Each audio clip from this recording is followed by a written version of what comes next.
Hi guys, it's been a while. Welcome back for another episode of Yard to Farm. It's been about a week since my last update and there's been a lot of changes. Normally I would take the time to film some of these and edit it, which doesn't take too long to edit, so I don't really have a valid excuse besides I was really busy, didn't think I'd have time.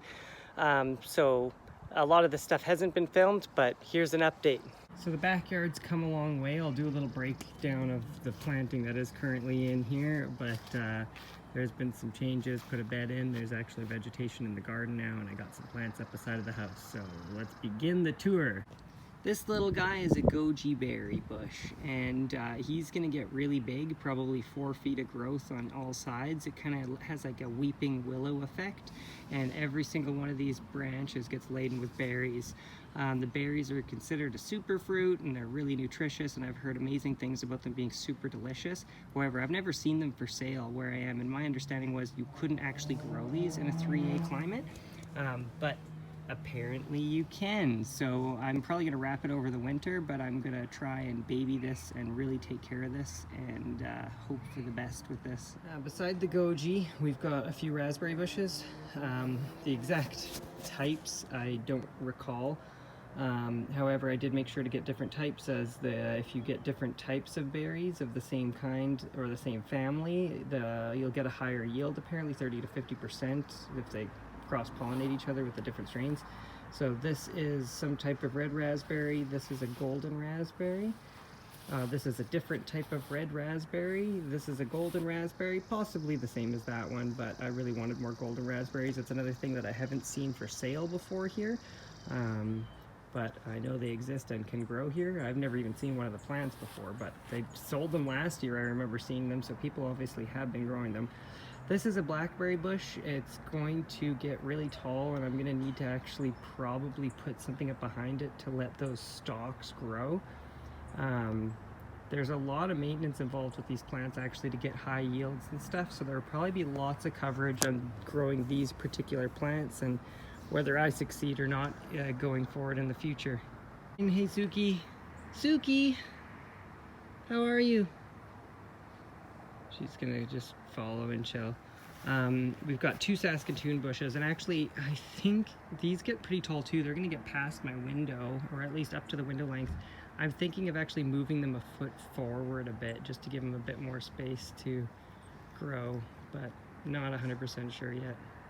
2 different types of Saskatoons too, so I get the cross-pollination between the 2 strains. This one is a beautiful, healthy looking plant. This one, unfortunately, by the time I went back to get more plants, the pickings were a lot slimmer, and this one was having a lot of leaf yellowing and just looking in rougher shape, but I'm sure it'll do just fine.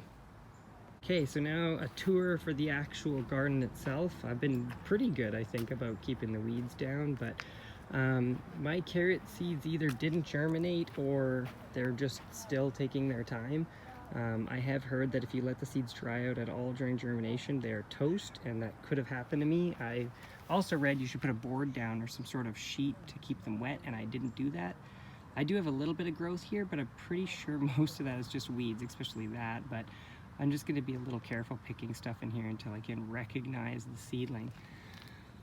Here we have a row of, what was this? I forget. So hey Suki. Hey Suki. This is spinach, and it's coming up. You can see the row just kind of faintly coming in. And there was 2 rows, and you can kind of see the other one coming in too. So that's going kind of well. It's been about 4 or 5 days or so, so that's pretty fast. But what is exceptionally fast is radish, and I know you can harvest this from seed to harvest in about 30 days. But I was still surprised at the rapid growth of them. These rows are coming in pretty nicely. As you can see, I did really heavily seed it, but apparently with those kind of root vegetables that bulb out, they'll give each other the space they need, so I'm gonna keep them kind of close and congested. Next we have the beets. Beets pretty much haven't really come in. I don't know, there might be the odd seedling in here, but I'm not convinced that any of these are actually beets yet, but I'm still being pretty careful what I'm taking out of here just until I learn what the seedling looks like. The most successful, we have the scallions. Can't really see that with the light reflecting on it, but they're kind of all coming up quite nicely. But even better than that is the garlic. I'm just in a state of shock at how fast this stuff grew. It just kind of shot right up. So, and most of it took, where some of these are quite slow still. Some of the scallions just haven't even really popped up yet. We also have quite a decent amount of growth happening with the white onions too, so I should hopefully have a pretty good harvest of this too at the end of the year. Okay, so these next rows are all plants that so far everything in this bed is what I got from the garden center, so was ready to go in. Everything I started from seed, I'm still a little bit scared to put out, plus I started a little late, so it's a little bit smaller. So these two little guys are jalapenos. That one's a red pepper. I think I showed you that one before with the pepper that was growing from it. And the pepper is still getting pretty big and juicy looking. It's pretty juicy. Then over here, let me just hop over here. We just have different various herbs. Chives, rosemary, herb that I couldn't identify at the time, but I'm pretty sure now it's oregano, basil, whatever, Italian parsley, sad looking thyme that is still sad looking. If you remember my last episode talking about how it's sad looking, I might just get a new one. I don't know if I can keep this alive or not. And sage, one of still kind of sad looking. Actually, the sage is perked up a little bit. And I think it looks pretty okay. It looks a little shoddy, but it's still, I built it myself, kind of random, just based on the board lengths. There's no nails in it either. It's not really centered or anything, but hey, it works. And this is a strawberry patch. So I've put 10 strawberries in here. And as you can see, they get those little suckers that kind of shoot off of them. And they're the daughters or whatever they're called. And they end up sprouting their own little plants that all of these will end up maturing into their own plants. So this bed will eventually get really full, which it's kind of important that it does, because when it comes to strawberries, you'll have an issue with birds eating them.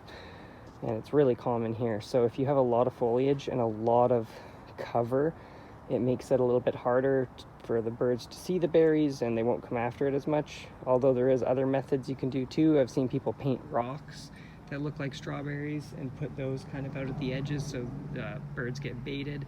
And you can also just put netting, which is probably the course of action I'll do, is just drape a thin net over it, but we'll see if it gets to that. And in the front, we've got 4 rose bushes here. I know nothing about growing flowers, and I had very little interest in growing flowers, so I did very little research on it, in fact, next to none. And so my fiance went to the store, bought 4 rose bushes, and I kind of started looking at the labels and figuring them out. And well, they're different, very different types of roses, I've since found out, and they have different sort of ways of growing. So this one over here is going to be kind of a hedge type shrub, kind of the stereotypical what you assume a rose bush will look like. However, this one over here is a climbing type, so it will get very long, very filled rose vines that we're gonna put lattice up and let them climb up the side of the house there. This one is also another, oh, this one was the mystery one. She bought one without a label, so we have no idea the growth habits of this plant. We're just gonna hope it's a shrub, or just prune it to sort of hopefully be like a shrub, but if it is a climbing type, we might have to plan accordingly. And this last and final one over here is a climbing type too. And we're gonna let it grow on this corner of the house right here up. So hopefully the whole front facade of the house gets covered with pretty flowers, even though it is a short flowering season, I think, but I'm, again, not too sure when it comes to flowers.